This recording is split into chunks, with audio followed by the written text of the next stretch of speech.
हैं कुछ सेहत के हवाले से हम हमेशा से देखते हैं, कोई ना कोई सेहत के बारे में हम हमेशा परेशान ही रहते हैं।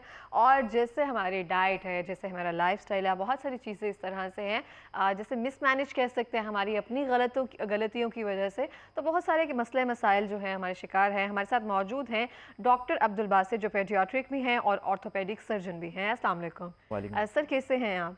बहुत शुक्रिया प्रोग्राम में तशरीफ़ लाने के लिए फ़र्स्टली तो। और सेकेंडली सर, कैसे हैं आप? अल्हम्दुलिल्लाह, ठीक है शुक्र आप। है जी, ठीक अच्छा सर, हूँ। मैं आपसे पूछना चाहती हूँ कि हम स्पेसिफिकली देखते हैं कि हमें कोई चोट लग जाती है या हम गिर जाते हैं कहीं पे, तो ब्रूज बन जाते हैं या नील पड़ जाता है।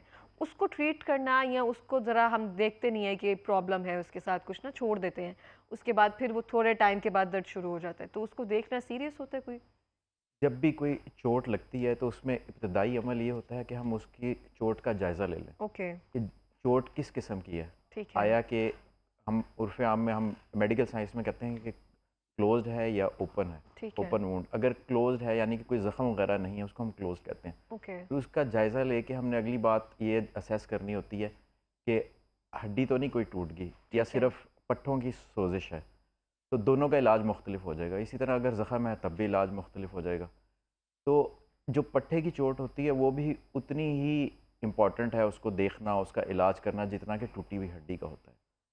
तो जब एक चीज़ वाज़ेह हो जाए कि अगर सिर्फ़ पट्ठों की चोट है तो उसका इलाज मुख्तलिफ होगा, और जिस तरह लोग दूर अफ्तादा इलाकों से आते हैं तो उनको कुछ अपने तौर पे कुछ चीज़ें देख लेनी चाहिए।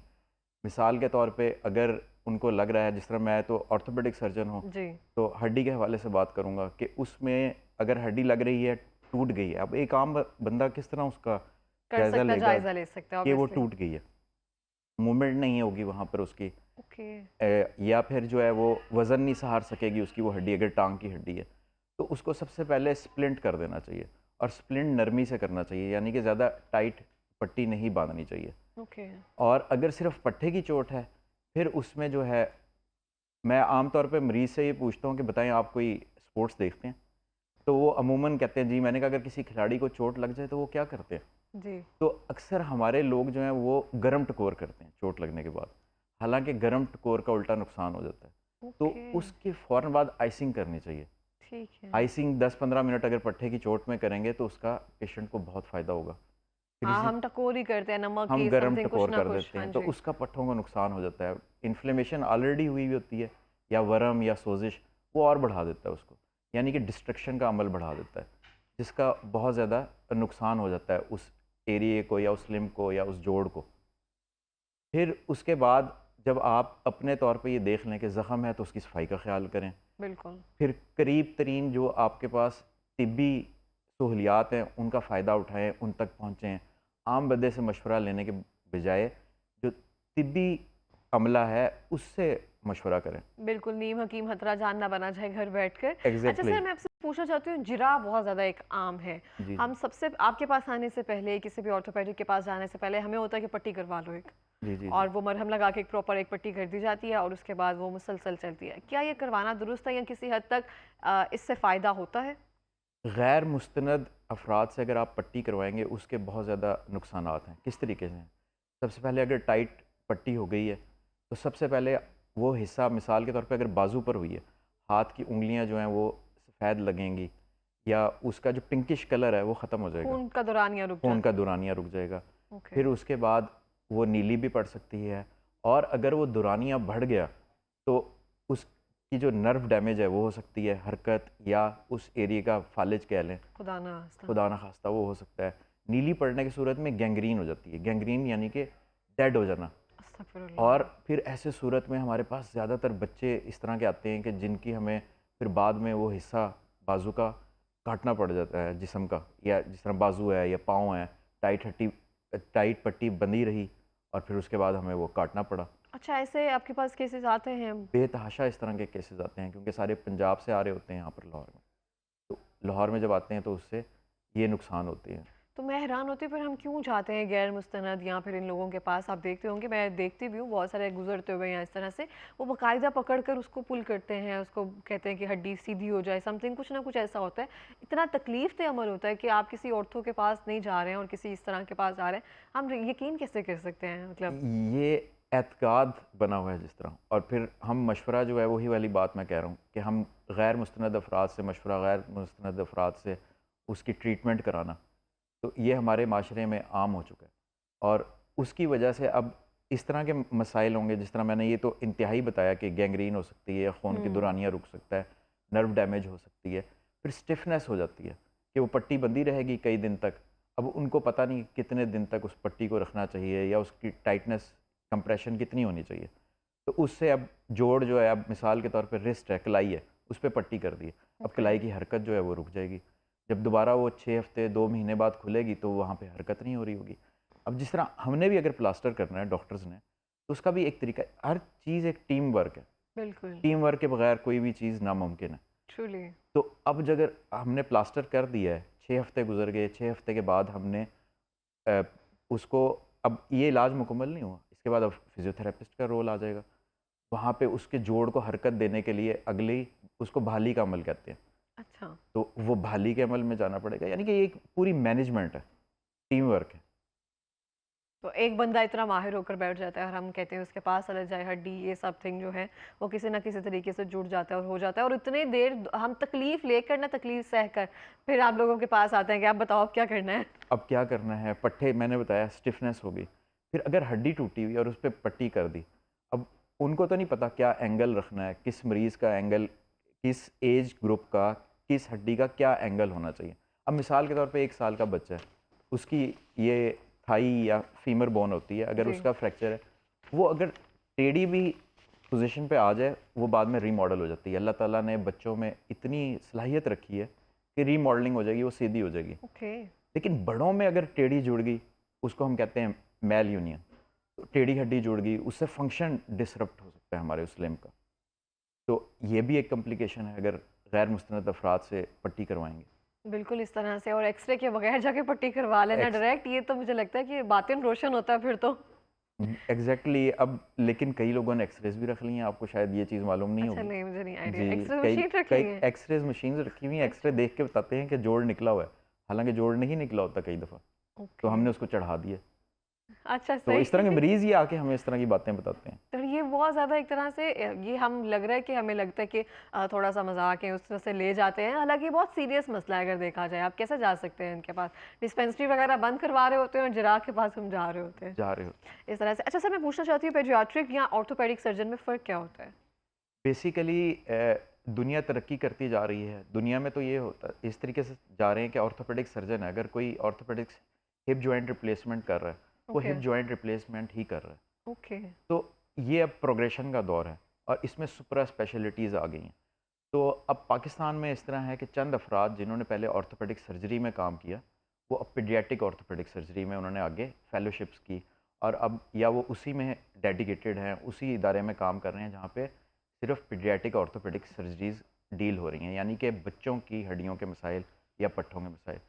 सिर्फ ऑर्थोपेडिक्स में टूटी हुई हड्डियाँ तो नहीं आती, ओके। बच्चों में कुछ पैदाइशी अमराज होते हैं। ट्रूली। मिसाल के तौर पे कूल्हे की हड्डी निकली होना, पाँव का टेढ़ा होना, इस तरीके से किसी हड्डी का ना बनना, पैदाइशी तौर पे ना बनना। ओके। तो अब ये इलाज टोटली डिफरेंट है। फिर बच्चे की सर्जरी जो है इट इज़ मोर कॉम्प्लिकेटेड और हसासियत बहुत है उसमें, तो बच्चे के मासूम होता है फूल की तरह, छोटे छोटे उसके ट्रूली। पट्टे होते हैं उसके अंदर। तो उसकी डायसेक्शन सारा कुछ, यानी कि सर्जरी के दौरान उसकी ट्रीटमेंट थोड़ी पेचीदा हो जाती है। तो उसमें पीडियाट्रिक ऑर्थोपेडिक सर्जन जो है, जो वो डेडिकेटेड होगा, वो वही काम कर रहा होगा, तो वो ज़्यादा बेहतर तौर पे लेके चल सकेगा इन मामलात को। बिल्कुल इस तरह से, और ये बहुत ज़रूरी है मेरा ख्याल है, जैसे आपने खुद ही एक्सप्लेन कर दिया कि जैसे हम मॉडर्न होते जा रहे हैं जी तो जी बहुत सारी चीज़ों में हमें थोड़ा एडवांस होने की भी ज़रूरत है। अच्छा सर, जी। मैं पूछना चाहूँगी आपसे कि बहुत ज़्यादा जैसे हम कहते हैं स्प्रेन आ गई है, मोच आ गई है इस तरह से, तो घर में ही हम कोई क्रीम बाम इस तरह से स्पेसिफिकली यूज़ करके गर्म पट्टी चढ़ा लेते हैं, तो वो क्या दुरुस्त है? हम अपने तौर पर ये जो छोटे छोटे नुस्खे नुस्खे या टोटके करते हैं। अगर सिर्फ किसी सोजिश है या स्प्रेन आया है, तो उसमें तरीका ये होता है कि हम राइस, एक वर्ड यूज़ होता है, ओके। राइस का मतलब है रेस्ट दें उस एरिया को आप, ओके। फिर आइसिंग करें उसकी। आइसिंग 10 टू 15 मिनट्स किसी कपड़े के अंदर लपेट के, डायरेक्ट आइसिंग ना करें। ठीक है। फिर कंप्रेशन। अब कंप्रेशन क्या है कि पट्टी ज़्यादा टाइट ना हो कि खून के दौरानिए को हम्म। बंद ना करे। और एलिवेशन, एलिवेशन क्या है? एलिवेशन उस हिस्से को थोड़ा ऊंचा रखना। अब अगर बाजू पे चोट लगी है, उसको हम पोलिसलिंग दे देंगे, यहाँ पे बच्चा वो हाथ रख ठीक है। लेगा या बड़ा जी, यहाँ हाथ जी, रख जी, लेगा। जी।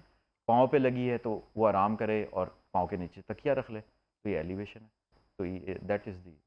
सही। अच्छा सर, ये हम जिस तरह से हमने कहा कि हम ऑइंटमेंट वगैरह ये सब चीज़ें कर लें, थोड़ी-सी इब्तिदाई एहतियात है, जो आपने मेजर बताई है ना, वो मुझे बात बहुत अच्छी लगी है। हम ज़्यादातर घुरमाइश में जाते हैं।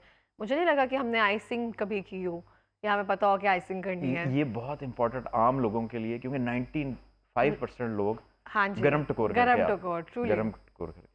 अच्छा सर, आप मुझे बताएँगे विटामिन डी का कितना रोल है हमारी हड्डियों को मज़बूत रखने के लिए? और हम अब तो विटामिन डी किस खुराक में हम अपनी शामिल कर सकते हैं और क्या सप्लीमेंट्स हैं जो हम आप डेली बेसिस पे ले सकते हैं? क्योंकि केसेस तो बहुत ज़्यादा आते होंगे जो हड्डियाँ जैसे हम आर्थराइड समथिंग इस तरह के जो मर्ज़ हैं वो अर्ली एजेस में अब होना शुरू हो गए हैं। इसमें अगर बच्चे में विटामिन डी की कमी है, तो वो रिकेट्स की तरफ चला जाता है। ओके, बड़े में अगर विटामिन डी की कमी है, वो ऑस्टियोमलेशिया की तरफ चला जाता है। ओके, बच्चे की हड्डी जो है वो टेढ़ी हो सकती है। फिर बच्चे की हड्डी के अगर आप एक्सरे देखेंगे, तो उसमें एक लाइन नज़र आ रही होती है हर हड्डी के एंड पे।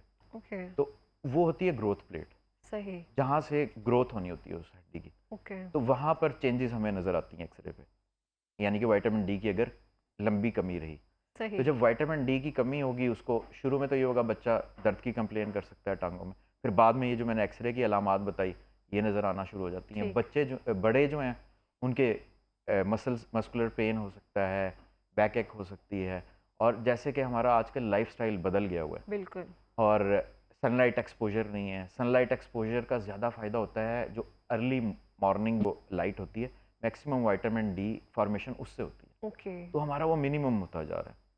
तो जैसे कि हमारे दीन में भी बताया गया कि सुबह उठने का वो हमारा ख़त्म होता जा रहा है। कुदरत से दूर होते जा अनफॉर्चुनेटली रहे हैं ना हम एक कुदरत से तरह से, दूर होते जा तो रहे वो चीज़ें कैसे अच्छी तरह से एक तरह से हो सकती है। और हैं। यहाँ पे ना मुझे याद आ रहा है, मैं मैट्रिक में थी तो मुझे पट्टी करवाने का बहुत शौक होता था। तो जब अच्छा। मैं छुट्टी करती थी ना, मैं पट्टी करवा के चली जाती थी। जी। तो एक दिन मैं पट्टी लेकर आ रही थी और मैं सीढ़ियों से गिर गई कि मैं झूठ मूठ की कहा कि पट्टी बांध कर जाती हूँ, मैं वाकई गिर गई। उसके बाद जी। मैंने कभी ड्रामा नहीं किया, लेकिन मुझे अभी भी पट्टी बांधने का बहुत शौक है।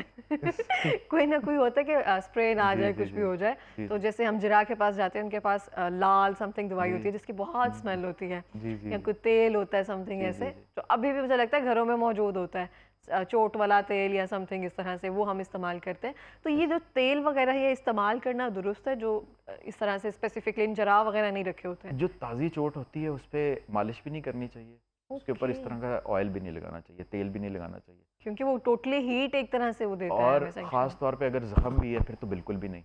और अगर बच्चा है, बच्चे पे मालिश कर दी ताज़ी चोट के ऊपर, इन्फेक्शन के चांसेस हैं। ज़ख्म है तो इन्फेक्शन के चांसेस हैं।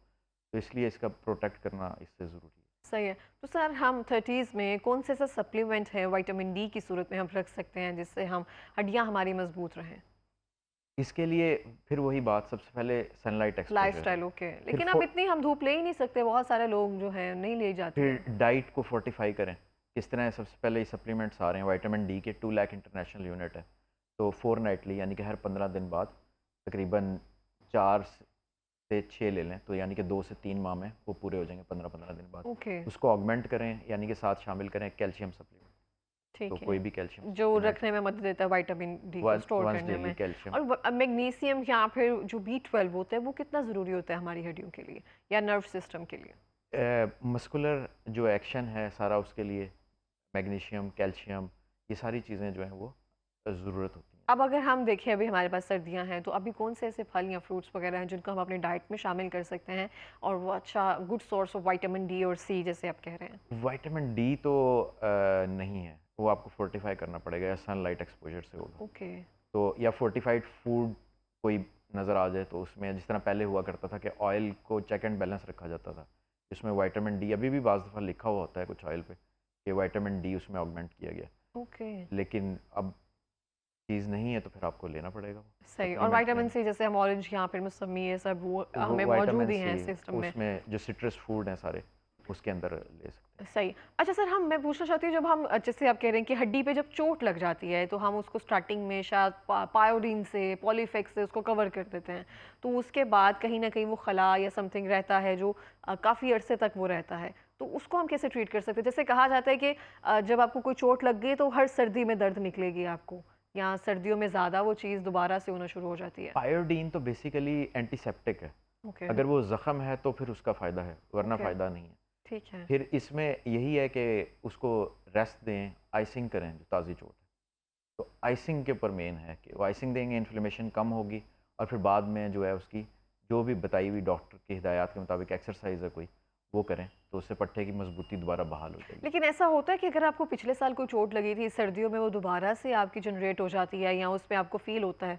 क्रॉनिक इंजरीज़ होती हैं इस तरह की जिसमें अगर कोई वर्टिब्रा कोई यानी कि जो मोहरा होता है कोई वो डैमेज हुआ है, ये कोई हड्डी है जिस तरह जॉइंट के पास अगर कोई फ्रैक्चर है, तो उसमें इस तरह का अमल हो सकता है कि प्रॉपरली वो प्लेस नहीं हुआ या पट्टियाँ बंधवा के टेढ़ी मैल यूनाइटेड हो गया यानी कि टेढ़ी जुड़ गई हड्डी, तो उसमें इस तरह का अमल सही। के अच्छा देखिए, जैसे हम स्टार्टिंग में हमने जैसे आपने कहा लाइफ़स्टाइल या फिर सुबह उठ जागना, ये सब चीज़ें ये तो बिल्कुल एक तरह से ख़त्म हो गया हुआ है हमारी लाइफ से ना।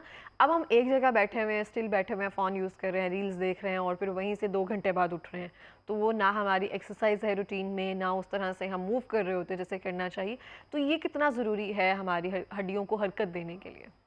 इसकी ये जो लेट उठना है ये मुझे नहीं समझ आती हमारे यहाँ किस तरह आ गया। हुँ, हम कई चीज़ों में यूरोप की तकलीद करते हैं। बिल्कुल ऐसे ही है। तो लेकिन अगर आप सबके जानने वाले यूरोप में होते हैं, तो वो बताते हैं कि जी हम तो मुँह अंधेरे उठ के अपने काम पर चल पड़ते हैं। चलिए, और मगरिब के बाद वहाँ पे हर चीज़ काम उनका बिज़नेस क्लोज़ होना शुरू हो जाता है। लेकिन हम इसमें बिल्कुल उल्टे जा रहे हैं। तो लाइफ़स्टाइल जब तब्दील करेंगे तो बेहतरी आएगी क्योंकि कोई भी किसी भी बीमारी का इलाज सिर्फ़ ये नहीं होता कि आप अपने तबीब डॉक्टर के पास आ जाएँ और उससे उसका इलाज हो जाएगा, वो दवाई लिख देगा और ठीक हो जाएगा। It's complete management. After care कैसे करनी है उसके? आफ्टर केयर कैसे करनी है और आपने लाइफ़स्टाइल किस तरह चेंज करना है।